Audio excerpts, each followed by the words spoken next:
नमस्कार दोस्तों, स्वागत है आप सभी का आपके अपने YouTube चैनल सिंपल मार्ग में।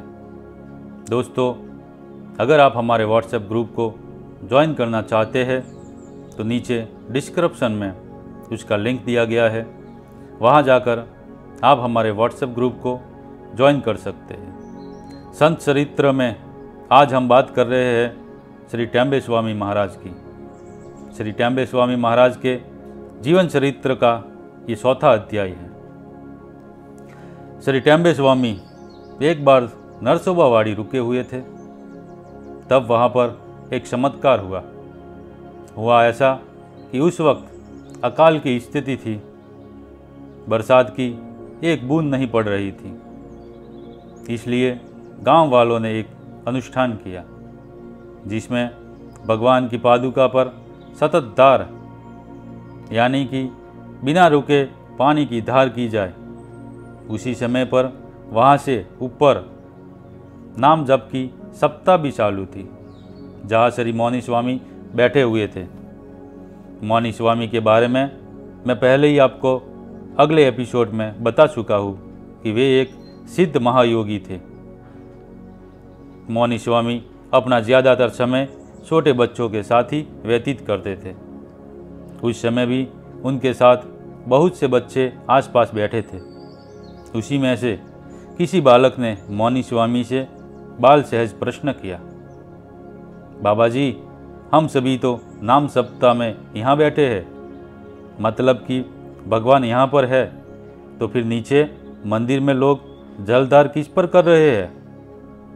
मौनी स्वामी बोले, हाँ, ये बात तो सही है, जाओ जाओ उन्हें बता कर आओ कि भगवान तो ऊपर है, फिर यहाँ पर जलधार करके भगवान को परेशान क्यों कर रहे हो? बंद करो ये जलधार। मगर तब तक वहाँ पर सतत जलधार शुरू कर दी गई थी। अब अनुष्ठान अधूरा तो छोड़ नहीं सकते, इसीलिए किसी ने मौनी स्वामी का कहा नहीं माना। मौनी स्वामी तो ठहरे बालवृत्ति के संत, वे तो नाराज हो गए और बोले, अच्छा तो बरसात के लिए सब कर रहे हो, मगर अब बरसात नहीं होगी, जाओ मैं भी देखता हूँ बरसात कैसे होती है। इतना कहकर गुस्से में बैठे मौनी स्वामी का कहा मतलब स्वयं भगवान दत्त की वाणी। बरसात की एक बूंद तो क्या, बादल भी देखने को नहीं मिला। सभी लोगों ने मौनी स्वामी को बहुत मनाया, पर मौनी स्वामी नहीं माने। थक हार सभी लोग श्री टेम्बे स्वामी जी के पास पहुँचे। टेम्बे स्वामी जी ने सभी को एक सुझाव दिया कि सब लोग अपने अपने बच्चों को मौनी स्वामी के पास छोड़ दो। सभी लोग अपने अपने बच्चे लेकर मौनी स्वामी के पास पहुँचे और उनसे कहा, स्वामी जी, अब इन बाल गोपालों की परवरिश आप ही करो, क्योंकि बरसात तो आपने रोक रखी है। अब हम इनका भरण पोषण कैसे करें? फिर श्री टेम्बे स्वामी आए और मौनी स्वामी से प्रार्थना की, स्वामी जी, आपकी आज्ञा की अवहेलना करने की इन लोगों की कोई मंशा नहीं थी, पर अनुष्ठान शुरू हो चुका था। अब आप ही कहो कि अनुष्ठान को अधूरा छोड़ना ठीक है? अब इन बाल गोपालों की खातिर अपना हट छोड़िए और वरुण देव को बरसने की आज्ञा दीजिए। तब मौनी स्वामी नीचे पादुका के पास आए और बोले, मालिक, इन छोटे छोटे मेरे बाल गोपालों के लिए बरसात भेजो। और इतना कहते ही वहाँ पर बरसात का माहौल ना होते हुए भी बिना बादलों के जोरदार बारिश शुरू हो गई। ऐसे थे श्री मौनी स्वामी। श्री टेम्बे स्वामी के प्रथम शिष्य श्री दीक्षित स्वामी थे। श्री दीक्षित स्वामी का नाम नारायण दीक्षित था। उनके पिता का नाम श्री लक्ष्मण दीक्षित था। वे नरसोबावाड़ी के ही थे। नारायण दीक्षित की शुरुआती शिक्षा मराठी और अंग्रेजी में हुई थी। संस्कृत की शिक्षा के लिए उन्हें वाड़ी की संस्कृत शाला में कृष्ण शास्त्री के पास भेजा गया। बाद में कृष्ण शास्त्री के कहने पर ही नारायण दीक्षित शिक्षा हेतु श्री टेम्बे स्वामी जी के पास आते थे। टेम्बे स्वामी ने उन्हें संध्या से आचार धर्म तक की शिक्षा देकर कहा कि अनुष्ठान करते रहो, स्वामी जी की आज्ञा से नारायण स्वामी ब्राह्मण कर्म करते थे। बाद में शादी के बाद उन्होंने स्मार्ता अग्नि की उपासना शुरू की, मतलब कि कोरी भिक्षा मांगकर खुद अपने हाथों से भोजन बनाकर ग्रहण करना। फिर बाद में उन्होंने संन्यास दीक्षा ली और श्री टेम्बे स्वामी ने उन्हें दंड अर्पण कर श्री नृसिंह सरस्वती नाम दिया, मगर उन्हें लोग दीक्षित स्वामी के नाम से ही जानते थे। उन्होंने अपने गुरु महाराज की आज्ञा अनुसार ही वाड़ी में रहकर गुरु उपासना की और आखिरी के 4-5 वर्ष तीर्थ यात्रा करने गए। एक बार स्वामी जी किसी के घर रात को जा रहे थे। देर हो जाने की वजह से वे गृहस्थ स्वामी जी को लेने सामने आए। रास्ते में वे गृहस्थ और स्वामी जी मिले। स्वामी जी से बोले, आप अकेले हैं, इसीलिए आपको लेवाने के लिए मैं आया हूँ। तब स्वामी जी बोले कि मैं कहाँ अकेला हूँ, मेरे साथ तो ये है, और एक तरफ इशारा किया। उन सज्जन ने देखा तो वहाँ पर एक बहुत बड़ा सांप था। स्वामी जी ने उस सांप को वहीं ठहरने का आदेश दिया और उन सज्जन के साथ उनके घर गए। बाद में जब वे सज्जन स्वामी जी को छोड़ने गांव के बाहर तक आए तो वो नाग वहीं पर बैठा था, जो कि स्वामी जी के साथ साथ वापस चला गया। भगवान की आज्ञा से स्वामी जी ने फिर से गृहस्थाश्रम की शुरुआत मंदिर की ही धर्मशाला में की। स्वामी जी स्मार्ता अग्नि की उपासना करते और अन्नपूर्णा बाई भोजन करने घर जाती। वे घर का सारा काम पूरा कर फिर रात को धर्मशाला में आती। एक दिन जब अन्नपूर्णा बाई धर्मशाला में पहुंची तो स्वामी जी वहाँ पर नहीं थे। अन्नपूर्णा बाई उन्हें ढूंढते हुए मंदिर पहुंची तो उस समय स्वामी जी मंदिर में बैठकर कुछ पढ़ रहे थे। अन्नपूर्णा बाई ने दरवाजे को धक्का मारा तो अंदर से स्वामी जी ने कहा, कौन है? अन्नपूर्णा बाई ने कहा, मैं हूँ, और वही खड़ी रही। स्वामी जी पुनः पढ़ने में व्यस्त हो गए और भूल गए कि अन्नपूर्णा बाई बाहर खड़ी है। स्वामी जी अपना अनुष्ठान पूरा कर जब बाहर निकले तो देखा कि अन्नपूर्णा बाई समाधि अवस्था में खड़ी है। स्वामी जी ने उन्हें हिलाया पर वे समाधि से नहीं जागी। बाद में स्वामी जी ने शास्त्रों अनुसार उनकी समाधि तोड़ी। समाधि से जागकर अन्नपूर्णा बाई बोली, आपने मुझे क्यों जगाया? मैं परम आनंद का अनुभव कर रही थी। ऐसी है भगवान की लीला। बिना किसी योगाभ्यास के ही अपने भक्त को समाधि तक का अनुभव करवा देते हैं। अन्नपूर्णा बाई जब गर्भ से थी तब माता रमाबाई ने उन्हें बहुत कष्ट दिया। घर में दोनों के बीच झगड़ा हुआ, जिस पर भगवान की स्वामी जी को घर छोड़ वाड़ी जाने की आज्ञा हुई। स्वामी जी पूजा की मूर्ति और पत्नी अन्नपूर्णा बाई को साथ लेकर नरसोबा वाड़ी पहुँचे। वाड़ी में अन्नपूर्णा बाई ने पुत्र को जन्म दिया, मगर जन्मते ही उसकी मृत्यु हो गई। 1 वर्ष तक वाड़ी में रहकर स्वामी जी और अन्नपूर्णा बाई ने वाड़ी छोड़ी। वाड़ी को छोड़ उत्तर दिशा की ओर प्रयाण किया। वे कोल्हापुर आए। पंचगंगा नदी के किनारे खड़े थे। तब अन्नपूर्णा बाई को वहाँ के सिद्ध संत श्री कुंभार स्वामी के दर्शन की अभिलाषा हुई। इतने में वहाँ पर कहीं से कुंभार स्वामी दौड़ते हुए आए और अन्नपूर्णा बाई के हाथ से लोटा ले पंचगंगा नदी पर गए। वहाँ उन्होंने लोटे से पानी पिया, फिर वापस लोटा उनको लौटा कर भाग कर चले गए। कोल्हापुर की महालक्ष्मी माता के दर्शन कर स्वामी जी अपनी पत्नी सहित पंढरपुर आए। पंढरपुर के श्री विठोबा के दर्शन कर मंदिर से बाहर निकले तो उन्हें एक ब्राह्मण ने दारिया का प्रसाद दिया, जिस पर स्वामी जी ने इनकार किया, पर अन्नपूर्णा बाई ने प्रसाद को ना नहीं करते ऐसा कहकर पोटली बांध ली। रात को स्वामी जी के सपने में भगवान पंडरीनाथ ने पूछा, प्रसाद क्यों नहीं खाया? स्वामी जी ने कहा, भुना हुआ अन्न मैं नहीं लेता, सिर्फ अपने हाथ से बनाकर ही खाता हूँ, इसीलिए मैंने प्रसाद ग्रहण नहीं किया। भगवान पंडरीनाथ बोले, ठीक है, मत खाना। इतने में स्वामी जी की आंख खुली और देखा तो पोटली से प्रसाद गायब था। स्वामी जी को तब पता चला कि प्रसाद देने वाला ब्राह्मण कोई और नहीं पर स्वयं भगवान पंडरीनाथ थे। पंढरपुर से स्वामी जी बारसी आए। बारसी से थोड़े दिन रुककर वे गोदावरी के किनारे गंगाखेड़ में आए और वहाँ पर कुछ दिन रहे। गंगाखेड़ में स्वामी जी को सपने में भगवान ने कहा कि आज से 4 दिन बाद तुम दोनों को, पति पत्नी को, मैं लेने आ रहा हूँ, तो अपनी तैयारी करो। जिस पर स्वामी जी ने कहा, मुझे तो अभी संन्यास दीक्षा लेनी है तो मैं नहीं आ सकता। अन्नपूर्णा बाई को ले जाना हो तो ले जाओ, मुझे कोई आपत्ति नहीं।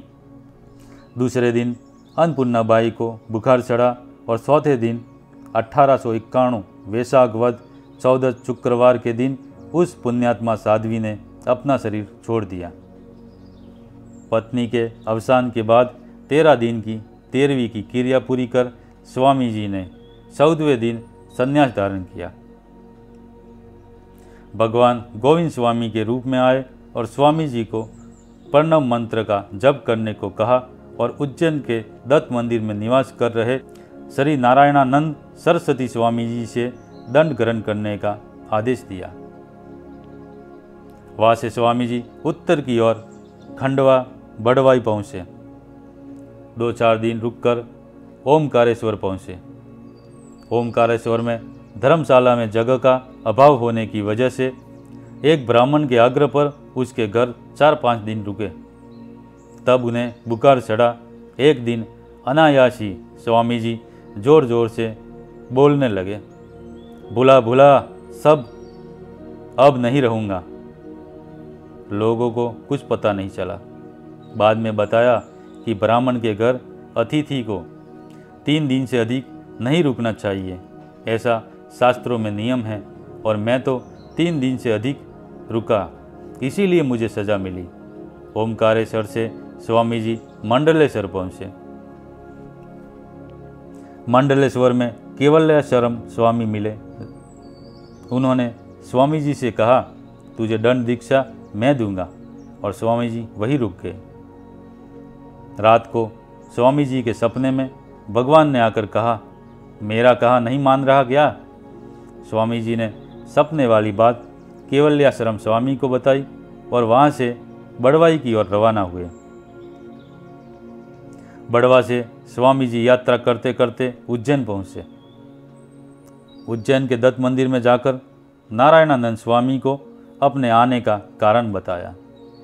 नारायणानंद स्वामी ने स्वामी जी से कहा कि मेरे गुरु अनिरुद्धानंद का अगर आदेश हुआ तो ही मैं तुम्हें दंड दीक्षा दूंगा। जिस पर स्वामी जी अनिरुद्धानंद स्वामी के पास पहुँचे और उन्हें सारी बात बताई।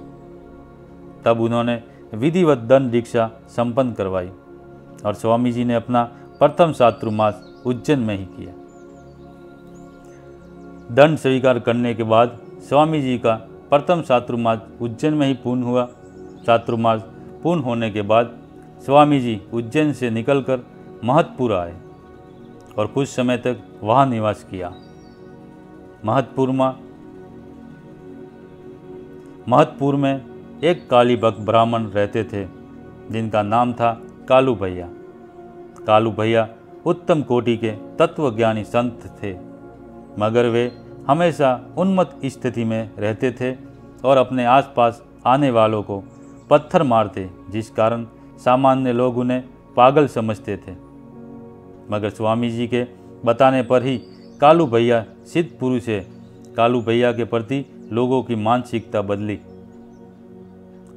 राम जी नाम के एक व्यक्ति कालू भैया की सेवा करते थे।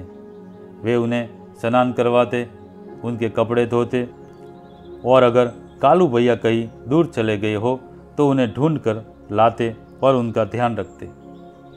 राम जी कालू भैया के लिए एक लाठी लेकर आए और उन्हें दी, मगर कालू भैया ने उन्हीं की लाठी से राम जी को मारना शुरू किया और लाठी तोड़कर राम जी के ऊपर फेंकते हुए बोले, ले ये तेरी लाठी। बाद में राम जी ने बताया कि लाठी का मार उन्हें फूलों के जैसा लगा। उसके बाद राम जी जीवन मुक्त होकर जीने लगे। उन्हें उनकी गुरु भक्ति का फल मिल चुका था। स्वामी जी महतपुर से सारंगपुर आकर रहने लगे। सारंगपुर में उनके एक भक्त थे, गोविंद राव। गोविंद राव ने स्वामी जी से एक दत्त मूर्ति पूजा के लिए मांगी। स्वामी जी के पास उस वक्त 2 दत्त मूर्ति थी। स्वामी जी ने गोविंद राव को कहा कि इनमें से एक भी मूर्ति तेरे काम की नहीं है, क्योंकि ये मूर्ति जिस किसी के पास रहेंगी उसका नाश हो जाएगा। मगर फिर भी गोविंद राव नहीं माने और एक मूर्ति स्वामी जी से लेकर एक मंदिर बनवाकर उसमें स्थापना की। उसके बाद गोविंद राव के पुत्र की मूर्ति हो गई और गोविंद राव भी बहुत बीमार हुए। तब गोविंद राव को स्वप्न हुआ, बड़वाई के वासुदेव मंदिर में स्थापना कर।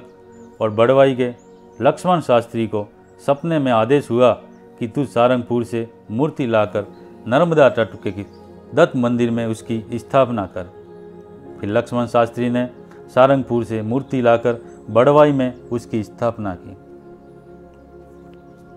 एक बार स्वामी जी सारंगपुर से बजरंगगढ़ जा रहे थे। रास्ते में एक गांव में बरसात शुरू हो गई और स्वामी जी एक घर के बरामदे में अपना सामान रख बैठ गए।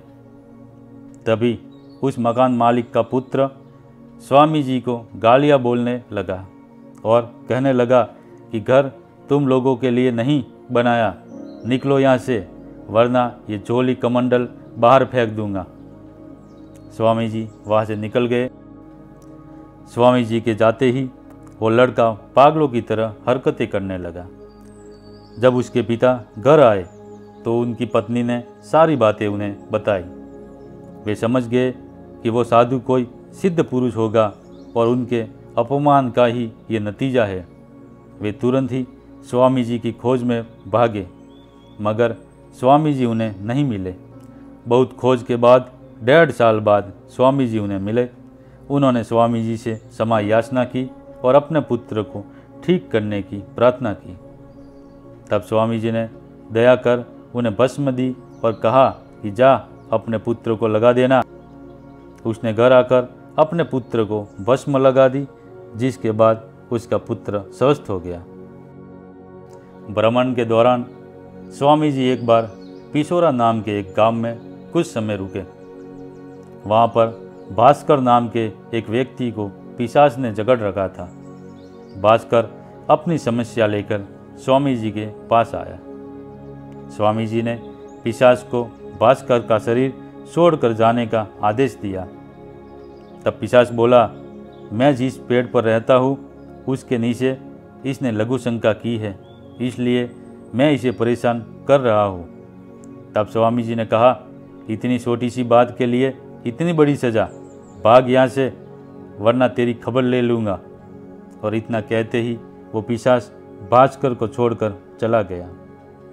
ठीक ऐसी ही एक घटना जब स्वामी जी अरेरा नाम के गांव में आए, वहाँ पर हुई। वहाँ पर एक औरत स्वामी जी के पास आई। जैसे ही वो औरत स्वामी जी के पास आई, ज़ोर ज़ोर से चिल्लाने लगी। स्वामी जी ने पूछा, कौन है तू?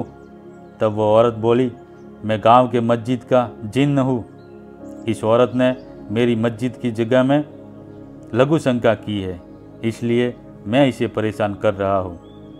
स्वामी जी ने कहा, छोड़ दे इसे। जिन्न बोला, अगर इसका पति मेरे मस्जिद का नव निर्माण करवाता है तो मैं इसे छोड़ दूंगी। स्वामी जी ने कहा, पहले भी तू इसका बहुत नुकसान कर चुका है, भाग यहाँ से। और वो जिन उस औरत को छोड़कर भाग गया। गुरुदेव दत्त।